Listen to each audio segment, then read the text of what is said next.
same colored plate armor. They all look nearly identical, apart from a couple of minor differences specific for their role.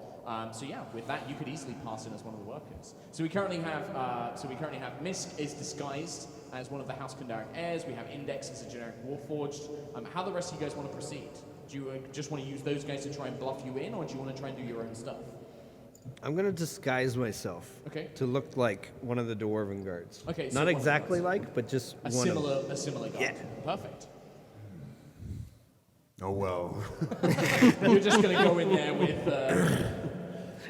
I love it. Yeah. I have we'll a plan. Just have to wing it. I have a loose plan. In the office we're in, is there anything like I'm thinking like a leather satchel? You can easily procure one. There's many shops around the plaza as well where it'll cost like copper pieces. Okay, sure. I'll run out, grab like an old-timey doctor's bag. Yeah. Like some heft to it. Yeah. And be like, hey, Steve Whistle. Yeah? I found you a ride. Get in. Pop open this big leather bag, like a luggage bag. Yeah. I'm gonna smuggle you inside, see?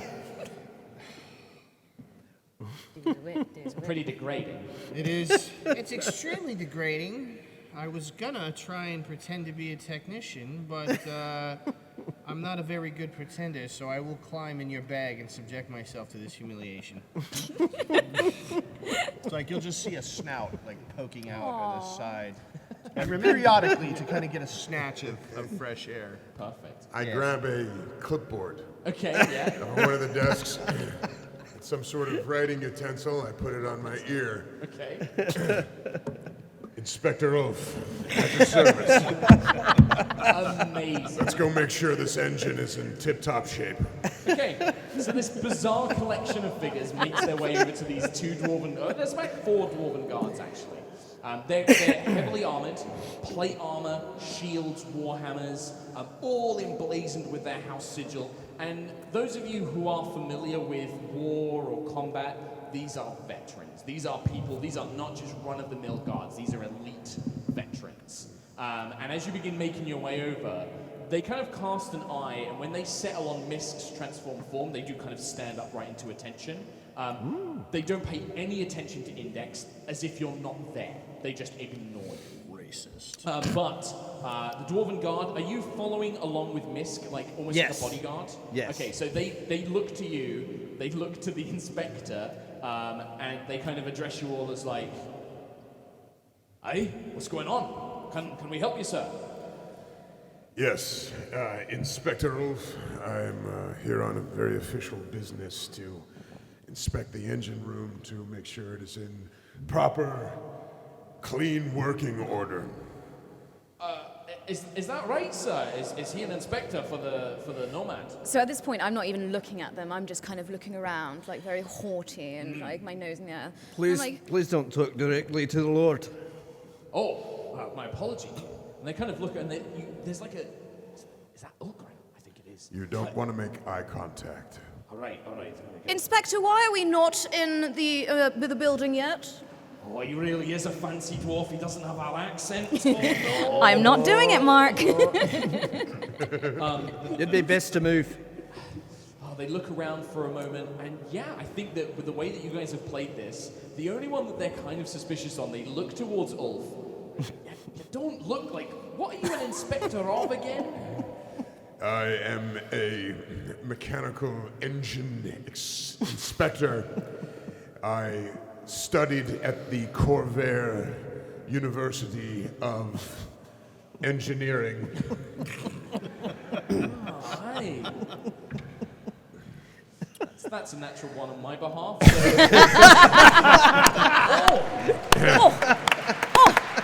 Did you hear that, Bill? The Corvair University of Engineering. Oh, glad to have you aboard, sir. Yes. Thanks very much. Yes. They just wave you on in. Graduated with honors. God damn it. It's an inspiration to us. We should sign back up and get in there as well. As you guys are you are just let in. Absolutely no problem whatsoever. You make your way in and past the checkpoints. You can see that there are multiple checkpoints. And as you begin making your way through, anybody who has like any magical training, so I think Scream Whistle, Grumbo, Index, and Misc, so pretty much everybody except Wolf, you notice that there are heavy abjuration spells laid on these checkpoints. If you were trying to sneak through, even invisibly, alarm spells, detection magic would have gone off. This place is heavily protected. But whatever those protections are, you are somehow excluded from them as you are waved in by the guards. The Nomad Vault itself is 5 carriages long, and it looks like a mobile fortress. It is heavily armor-plated. It has these heavy wooden ballista on either end of the train itself, and in the center there's this huge arcane turret that's on a pivot mount that can be 360 aimed anywhere around the train itself. There are battlements where you can see dwarven guards are kind of patrolling all up and down the train. If you've ever played a video game with a train level, it's like one of those, basically. And you can see that there is the crane that you saw earlier with this giant metal heart. There seemed to be some sort of disagreement about how it was being lowered into the engine of the train itself, but you can see that they've lowered it down whilst you've been having these conversations, and it's at the point where they're now hooking it up, ready for it to finally activate and be ready to go. You can see Warforged laborers are moving around. They appear to be just making final adjustments. Most of them just carrying simple tools. None of them appear to be guards or armed or anything like that. But there aren't as many guards now. You see most of the Kundaric guards are on the checkpoints, so it's really just you and several Warforged. There are 2 people of note. One appears to be a dwarven woman with heavy set braids inlaid with gold ribbons. She wears a pair of spectacles and appears to be arguing with a very lithe, tall-looking Warforged who is analyzing some sort of schematics, and they appear to be talking in technical mumbo-jumbo about the engine and hooking it all up as you begin making your way in. So far, you've not been seen by anybody else. What would you like to do? I can't see. Is it very obvious, like which one is the kind of locked, like super secret, sexy yes, vault? the 3 in the middle. So you have the kind of engine train at the front, where the engine sits that pulls the locomotion. You then have 1 carriage, which you think maybe might be a barracks or a guard's post. 3 carriages, which appear to be sealed, only one way in and out, all connected like in a line, so you kind of have like just the one way through the middle. Heavily armored on the outside, big battlements on the top where guards would rest, and then at the very end there appears to be basically like a storeroom or maybe like an armory that is the like access point. You can see there's like a little ramp of stairs that connect it to the platform itself. Can I just start walking towards the nearest like access point on whichever carriage, like just as if I goddamn own the place? Yeah, absolutely. Yes. So the rest of you guys will follow? Yeah. Yes. I'm going to follow real close. Okay. Like, And I'm taking notes on things on my clipboard. Okay, what are you actually writing? Just I am just drawing schematics. I'm drawing a heart on a crane being lowered into a train car. okay, just writing whatever you see. Yes. Just taking notes. So as you begin making your way in, nobody really seems to bother you. As you get on the train, there are a few Warforged who kind of look at you strangely, their heads tilting in this kind of slightly mechanical way. They look at Index, and there is this kind of strange, They look you up and down, and then they just go back to whatever they were doing. I do the Warforged high five we have that's secret. Well, you offer it, they don't accept it. Oh, that's interesting. They just kind of look at you blank, and then go back to what they were doing, like making small adjustments on the train. Can I make, I guess, an insights check? Yeah, absolutely. read that? Yeah, for sure. How's a 1 do you? Is 1 good? You know what, Index? You've spent your entire life in a library. Yeah. You've never really met a lot of other Warforged. You think maybe the handshake thing is something you made up.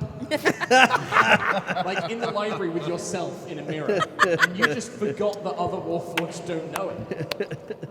It's patty cake. It's made up So patty cake. you offer it and they just blank you and go back to what they were doing.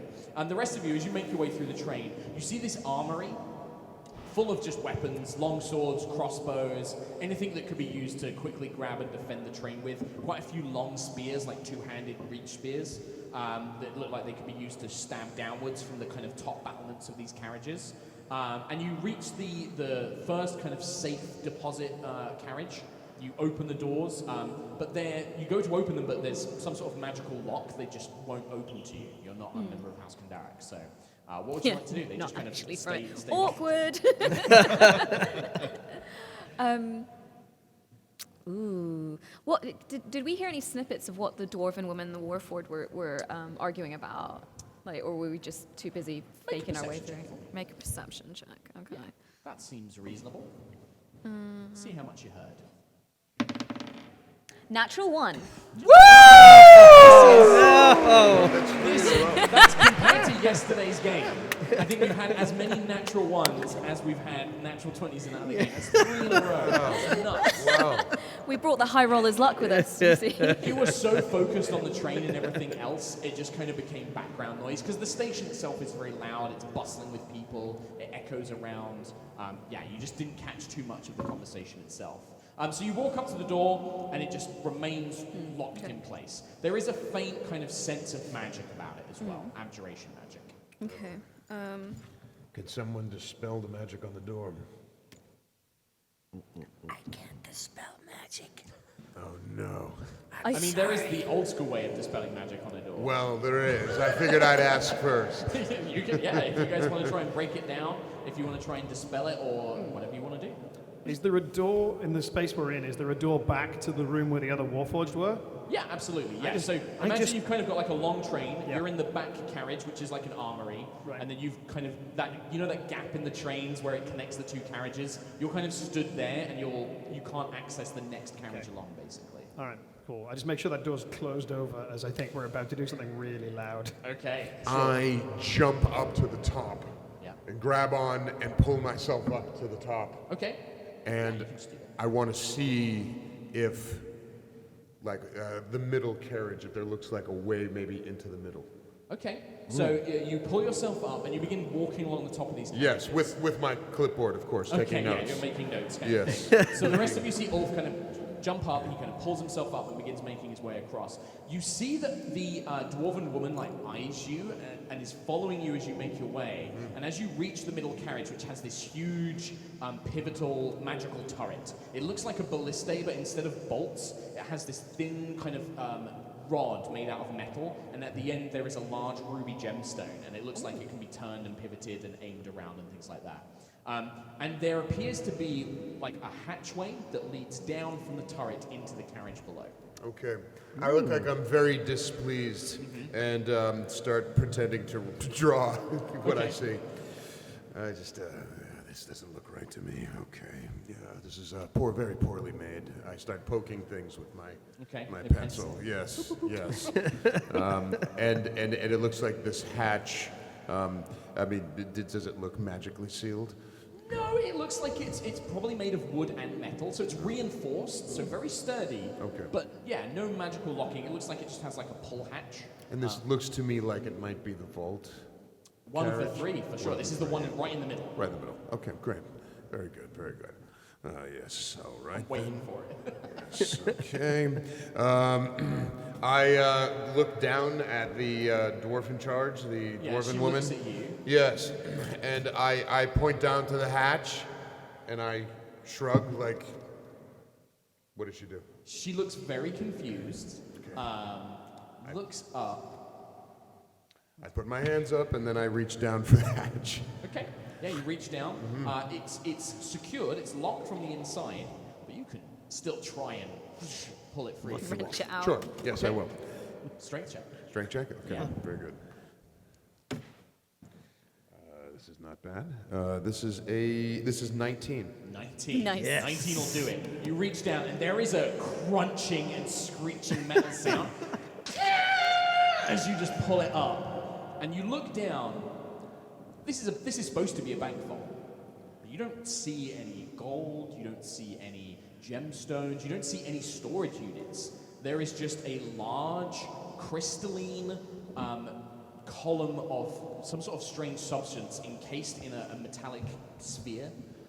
And as you do that, any of you who are still on the outside see the dwarven woman begins yelling, calling up, pointing, as the slender dwarf forged near her simply moves towards the front of the train, pulls itself up into the driver's seat, and claps its hands like this. And you feel, and Ulf, you're going to be the first one to feel this, the sides of this safe, like the vault that you're in, this vault carriage, fall away, opening up to the rest of the platform, and this pulse emanates from this thing in the middle. This kind of like wave of magical force erupts. Index. Hi, hello. I need you to make a wisdom saving throw. Well, you'll be pleased to know that I'm horrible at this. That was a horrible roll. It was not great. 10. Okay. Wait. 10. 10.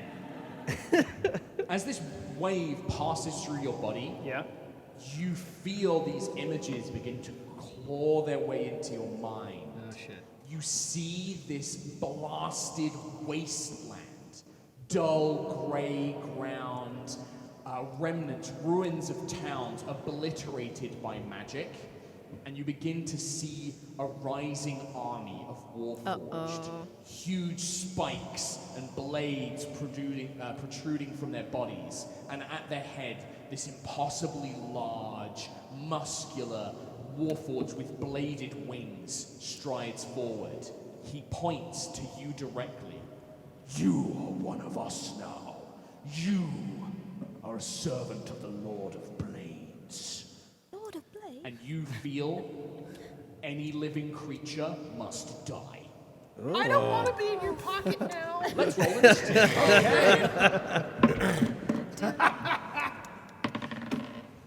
No. Now, none of the rest of us know that this has This transpired is all solely in in his his mind. head. Absolutely. All right. I'm fine with being in his pocket right now. It's okay. Oh yeah, you're in the bag. Yeah. Yeah. Don't worry, You're I've got this. You're literally a flashbag. He's gonna just No. whap, whap, whap. Flashbag. Okay. So what did we get? Index on initiative. I believe what Joe would refer to as a dirty 20. Dirty 20. Perfect. Misk. Just a regular 6. Oh, perfect. Squeamish. Hold on. 13. 13. Grumbo. 17. 17, man. Thank you very much. Ulf. 21. 21. Absolutely perfect. So, Ulf, you don't know this is happening. You just feel this wave pass you. It does nothing. You kind of tingles as it passes through you. But you feel the train lurch and begin to pull away from the station. And the lightning crackling underneath lifts it up, and you're just in this room with these open walls now facing the platform. As you see all of the Warforged, there was about 10 of them on the platform, Oh my God. just turn. Their eyes glow red, and they begin wielding their weapons and looking as if violence is about to happen. All right. Well, I'm a man of action, so I'm going to rage. So the already ripped shirt is more ripped? Yes. I snap the clipboard in my hand and the pencil in the other in rage, which rips the jacket off. And if a Warforged takes a step towards me, I'm holding my action. I will swing my weapon that I'm not going to explain yet, if they do. Perfect. Amazing. All right, perfect. So you've got a readied action, so we go to Index. Okay, so I have a scream whistle in a bag, right? You do. Is there a ceiling? So you are currently in between the carriages. You Yep. could step into the armory carriage, and then there's a ceiling behind you. Okay, so as my standard action, I'm going to throw Steam Whistle's bag directly up as hard as I can, Asshole. and then step back into the armory. And you mentioned crossbows. Yes. I'm going to pick up a crossbow. Sure, you can do both of those things. And then with my cunning action, I'd like to arm that crossbow and pick up I guess, is there a dagger, a crowbar? Sure. Something like melee that. based. Yeah, a Great. crowbar sounds quite nice. nice. I thought so. Yeah, it's cool. So yeah, I do got it. you want me to roll for flinging the kobold? So I think, yeah, make an unarmed, so make an attack roll as if you're making an unarmed strike, but have give yourself advantage. Okay. Hey! That is a 21. Does Now that I hit? roll good. Now throwing up into a ceiling, how much damage would this do? Let's roll a d8 plus strength. Oh, actually, I was thinking I'd throw him up like before I step back into the train, so he's just up over the train. Oh, I'm yes. counting on either the roof or the floor to take care of this. Or Throw both? him up onto the roof of this thing. So we'll say like 4 points of damage as you kind of like thump land in this bag, kind of like thrown around. Boom! And you're now on top of the carriage that the rest of the crew are standing in. Great, you said 4? 4 points of damage, yes. I've incurred the damage. Is there an argument for sneak attack? Huh? Oh, yeah. Oh, I didn't realize you had sneak attack. Absolutely. That's an additional 7 points of damage. There you go. You're not our He had friend advantage, anymore. Not anymore. We're not your allies though anymore. That's the thing. That's what I'm saying about The Warforged, so a bunch of them begin sprinting their way towards the rest of the crew, but yes, about 3 of them begin making their way towards you, Ulf, so your ready in action will take place. Okay. Here we go. All right, so I rage and I reach down and pull like a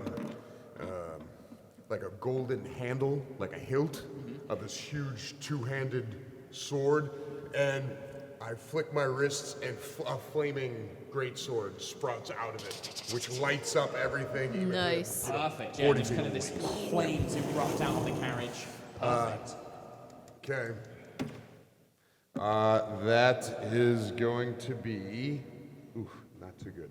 That's going to be a 10. 10 is enough to hit these things. It is? They don't appear to have, they have like their natural armor, but they're moving incredibly awkwardly and slowly. Great. Okay then. Then we're going to do, okay, that's good. That's 9 plus 7, 16 points of damage. You obliterate one of these Warforged. As it steps up to you to take the first swing, you just ram the greatsword through and just tear it apart. There's flaming shards of metal and wood go flying. Great. And it kind of collapses in front of you. The 2 remaining are going to take 2 swings at you. One was a 15 and the other one is a 21.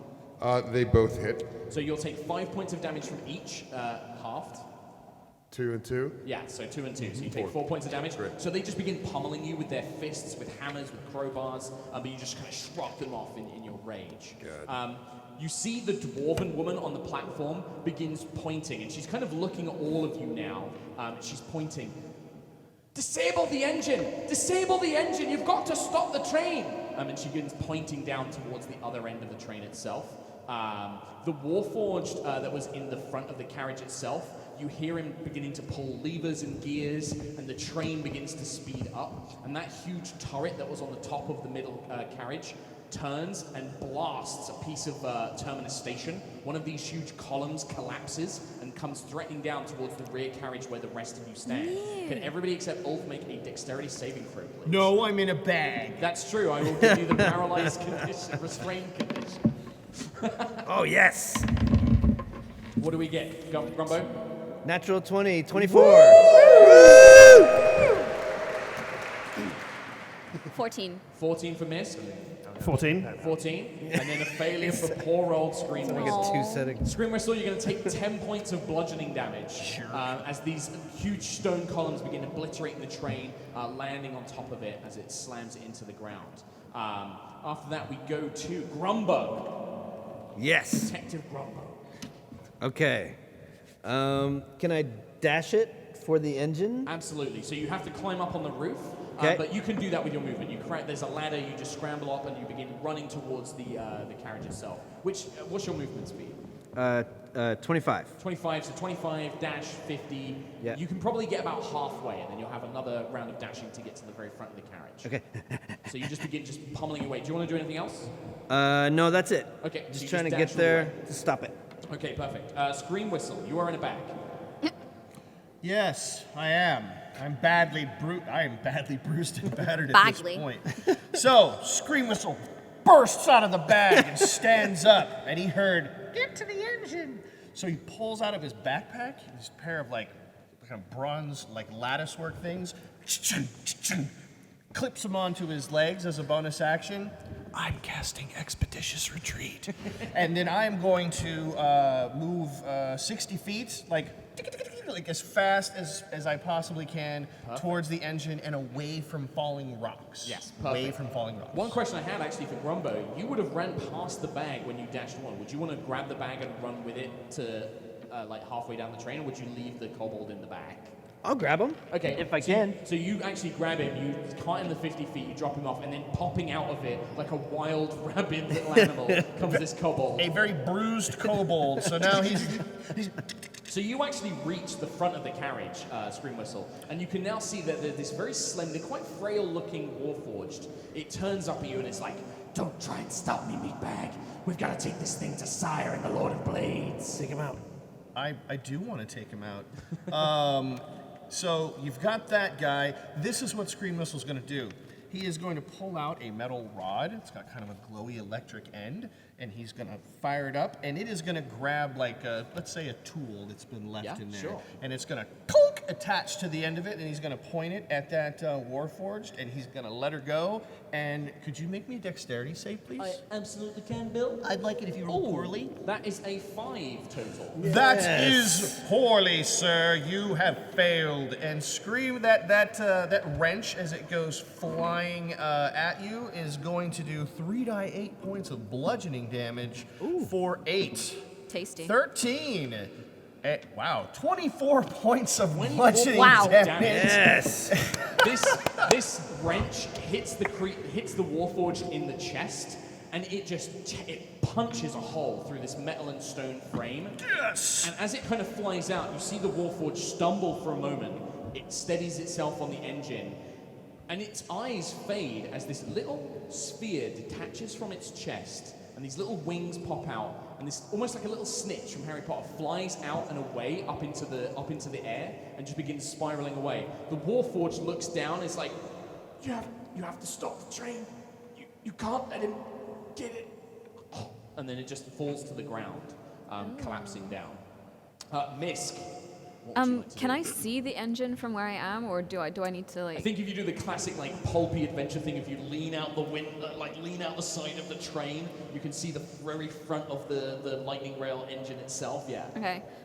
In which case, can I guess because I'm probably still in my headspace, I'm still this dwarf, like this lord. So I'll just be like, oh no, my train! And I'm going to lean out the window and point very, and I cast magic missile on the engine. At first level or second level?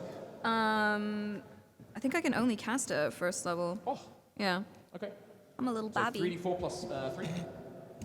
I'm a little babby. Okay, so one's going to miss entirely. So one is a 6, 7. And then there's 18, 19, 20, 21, 22, 23. A 23 and a 22. 23. Okay. So the magic missiles just pummel into the ginger, and as each missile hits, huge sparks of lightning. I rolled 2 ones for damage. So that'll be 4 points of damage in total. Of damage. Okay. As these missiles hit, some sparks kind of fly off as the little missiles kind of pummel in. Just tickle it all. But they just seem to be absorbed, almost fueling the train more and more, giving it more magical energy as it just kind of bounces off the front of the train Oh, no. itself. But whatever you've done has definitely disrupted it, and the lack of a driver means that now the train is beginning to slow down. But you can still see all of the other Warforged are just Terminator running after the train and are just coming towards all of you together. Ulf, what would you like to do? I am going to. So my eyes have turned white with rage. Okay. They now turn a yellow color as I grow even bigger and start ripping out of the shirt. You see hair start growing out of my pores. My snout elongates, teeth form, and my eyes turn bright yellow, and I turn and transform. I shift into the wolf. Yes. So you unleash your inner beast as Yes. you shift. So I shift and swing the sword with reckless abandon at one of the Warforges. Okay, that's going to be good. And that one's good. That's the 23 to hit. Yeah, that hits. 23. 10 plus 10, 20. 20 points of damage. Again, another, like, how do you finish him off, like, with a great sword? It's like a flat end of the sword. Uh-huh. So I hit with the flat end like a baseball swing. Just sends him flying off the train. Or cricket, or whatever you have, yes. And the flat end smacks the Warforged's head, lighting it on fire, and it catches, rips, and just flies off the train. And it just begins scaling, kind of tumbling down the platform. And then I turn, snarling, frothing at the other Warforged. Okay, perfect.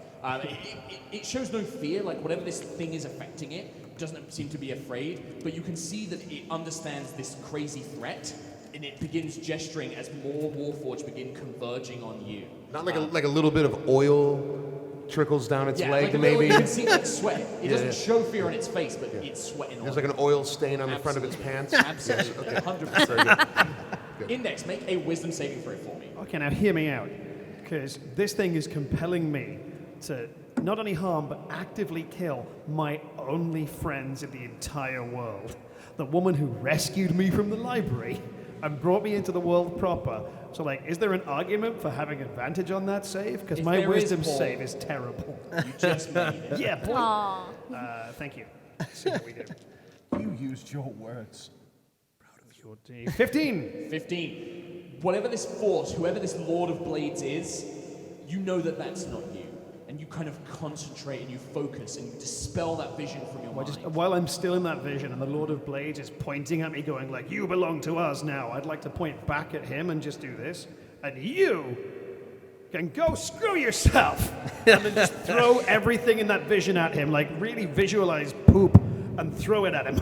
You kind of feel this kind of surge of power erupt from you and descend into this vision. And you know for a moment it's not just a vision, that there is some sort of connection between you and another creature somewhere in the Mournland, in Old Sire, which was one of the old nations. And whatever force you eject, you hear this like, no! And it breaks the connection completely. And you sense you're now back in the world. You have your full turn. What do you want to do? Great. So I have in my possession some slippers of spider climbing. I love it. So if it's all the same to you, I would like to climb, not even climb, stand at 90 degrees on the outside of the train and wait for, I've got a crossbow ready to go, and wait for a lined up shot, just so there's a gap between Joe and the engine. Yeah. And just take that shot. Please don't roll a one. Don't roll a one. Well, I'm willing to bet the engine doesn't see this coming, so I'm hoping there's a sneak attack advantage situation here. Sure. Great. We got 3 minutes left, Paul. Sure. Yes! That is a natural 20, my friends! Yes! Yes! So, Paul, the way that I do crits a little bit differently. So whatever the maximum damage on all the dice you would roll, what's that max damage? That max damage would be 9, 20, 30, wait, what? That can't be right. Numbers. Maths, everyone's favorite part of D&D. That would be 24. Right, now roll just the dice again and add those on top. Shit. Okay. So that's another 10, and another, so it's 24 plus 18. What is that? 42? Yeah. Oh my god. You watch as this single crossbow bolt, it flies through, and in slow motion, as Ulf begins rearing back with the sword, it just... As this happens also, as loud as I can, it's like, this train is terminating at the station! Hits the engine in the precise weak point. Whatever the construction they were working on was never finished. Boom! It explodes in a shard of metal and lightning as the train begins grinding to a halt. The Warforged just fall over, completely lifeless, dead. Just completely, anything what control was over them, completely gone as the train begins to slow. The house guards of Kundarak and Orion come charging after and pull you out. You walk away with a story of a century. That's a scoop. That's a scoop for that. And that's pretty much going to be the end. Any closing things, like as you're being pulled away, as the train slows down? Anything real quick? I guess I'm probably just going to run up to Index. I'm going to change back to my normal form, my normal changeling form, and just run up to Index and just like hug him and just be like, never do that again. Never, never, never, never, never. What did I say about friends?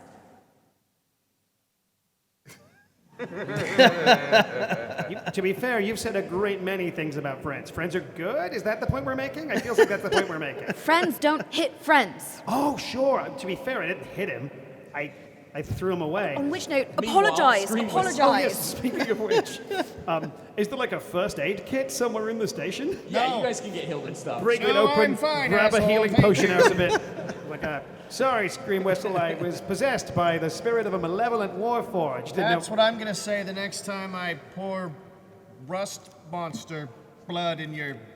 I don't know. I'm very angry at you right now. You hurt me very badly. That is reasonable. Here, climb on my back. Detective Grumbo. We'll do this. I'm gonna invite the kobold back into the bag so I can Fuck off. carry him home. No. No, you're hurt. No, the bags are not... I Get in. have... Bad I'm boy. Bad. phobic now, sir! Bad boy. And finally, Ulf.